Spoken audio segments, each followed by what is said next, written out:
No obstante, no puedo disimular que, inmediatamente después de la caída de las gotas rojas, un rápido cambio para mal se dio en la enfermedad de mi esposa, de tal manera que para la tercera noche las manos de su servidumbre la preparaban para la tumba.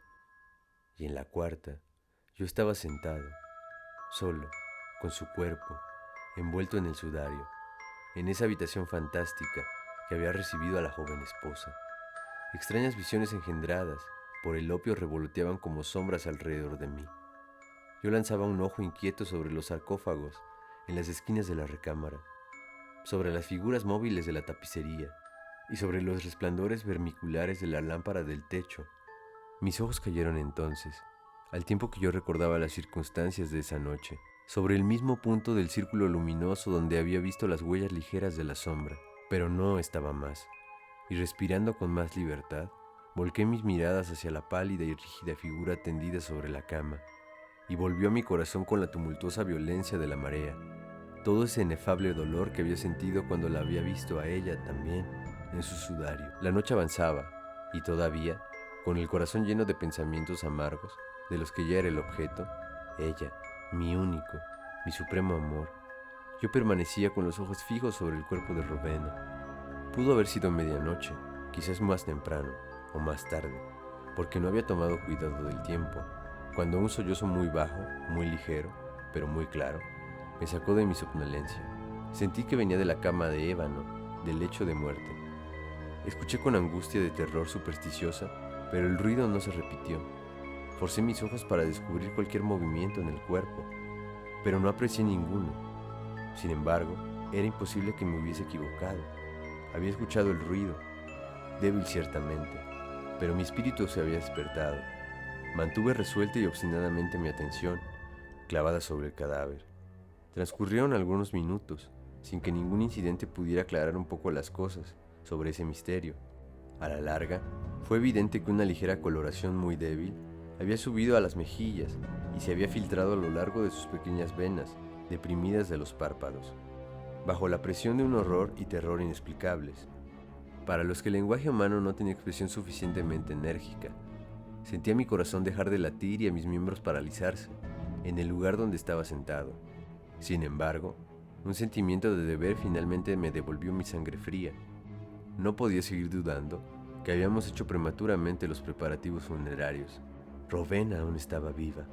Era necesario practicar de inmediato algunas tentativas, pero la torre estaba totalmente separada de la parte de la abadía, habitada por la servidumbre. No había nadie al alcance de mi voz. No tenía ningún medio para llamarlos en mi ayuda sin dejar la recámara por muchos minutos y no me podía aventurar a hacerlo. Me esforcé entonces por regresarle el alma aún vacilante, pero al cabo de un lapso de tiempo muy corto, hubo una recaída evidente. El color desapareció de las mejillas y de los párpados, dejando una palidez marmórea. Los labios se cerraron doblemente y se contrajeron en la expresión espectral de la muerte. Una frialdad y una viscosidad repulsiva se expandieron rápidamente sobre toda la superficie del cuerpo, y la completa rigidez cadavérica sobrevino inmediatamente. Recaí con escalofrío sobre el sillón donde había sido arrancado tan repentinamente y me abandoné de nuevo a mis sueños. Transcurrió así una hora cuando, ¿será posible?, tuve de nuevo la percepción de un ruido vago que partía de los alrededores de la cama. Lo escuchaba al colmo del horror. El sonido se vino de nuevo. Era un suspiro. Me precipité hacia el cuerpo y vi claramente, un temblor sobre los labios. Un minuto después, ellos se relajaron, dejando al descubierto una brillante línea de dientes de nácar. La estupefacción que vino a mi espíritu peleó con el profundo terror que hasta ese momento había dominado. Sentí que mi vista se oscurecía, que mi razón me abandonaba, y no fue sino por un violento esfuerzo que encontré, por fin, el coraje de abocarme a la tarea que el deber me imponía de nuevo. Había ahora un dejo de brillo sobre la frente, la mejilla y la garganta. Un calor perceptible prevalecía en todo el cuerpo. Incluso había una ligera pulsación que removía la región del corazón. La mujer vivía, y con un aumento de entusiasmo me impuse el deber de resucitarla. Frotaba y humedecía las sienes y las manos y usaba todos los procedimientos que la experiencia y numerosas lecturas médicas podían sugerirme, pero fue en vano.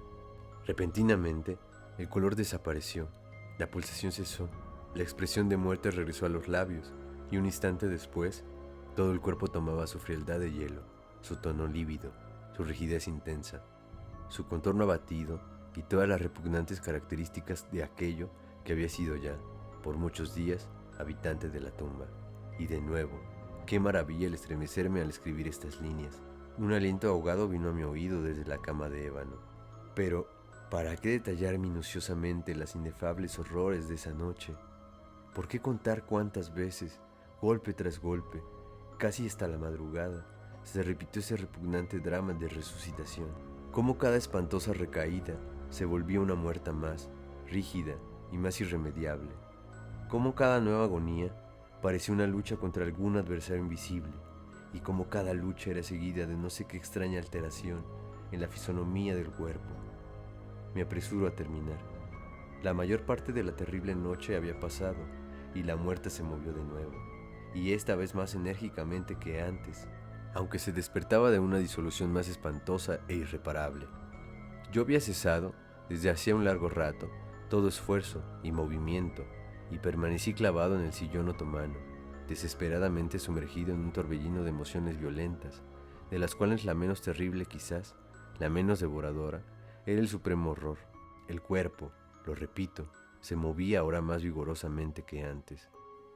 Los colores de la vida le subían a la cara con una energía singular, los miembros se relajaban, y salvo porque los párpados estaban todavía pesadamente cerrados, y porque las vendas y ropas fúnebres comunicaban todavía a la figura su carácter sepulcral, yo había soñado que Rowena se había sacudido totalmente las cadenas de la muerte. Pero si por consiguiente yo no aceptaba enteramente esta idea, no pude dudarlo más cuando, levantándose de la cama, vacilante, con un paso débil, con los ojos cerrados a la manera de una persona extraviada en un sueño, el ser que estaba envuelto con el sudario avanzó audaz y palpablemente hacia el centro de la recámara.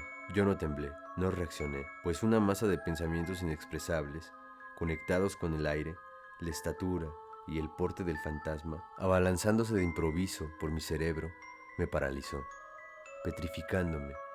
Yo seguía sin reaccionar, solo contemplaba la aparición. Había en mis pensamientos un desorden de locura, un tumulto incontrolable. ¿Era el ser viviente de Rowena? ¿O a quién tenía enfrente de mí? ¿Podía ser aquello verdaderamente Rowena?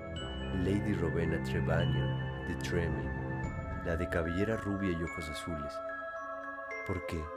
¿Por qué lo dudaba? La pesada venda oprimía fuertemente su boca. Entonces, la que respiraba podría no ser la boca de Lady de Tremaine. ¿Y las mejillas? Aquellas eran ciertamente rosas, como en el mediodía de su vida. Sí, esas tenían que ser las mejillas de la viviente Lady Tremaine. Y el mentón, con los hoyuelos de la salud, no podía ser el suyo. Pero, ¿había ella entonces crecido desde su enfermedad? Qué inexpresable delirio se amparó de mí con esta idea. De un salto yo estaba a sus pies. Ella se retiró al contacto, y librando su cabeza del horrible sudario que la envolvía, desbordó en la precipitada atmósfera de la recámara con una masa enorme de largos cabellos desordenados. Eran más negros que las alas del cuervo de medianoche. Y entonces vi la figura que tenía frente a mí abrir lentamente los ojos. Al fin, helos aquí. Grité con una voz estrepitosa. ¿Podría jamás equivocarme? Estos son los ojos adorablemente grandes, los ojos negros, los extraños ojos de mi amor perdido, de mi mujer, de Lady Ligeia.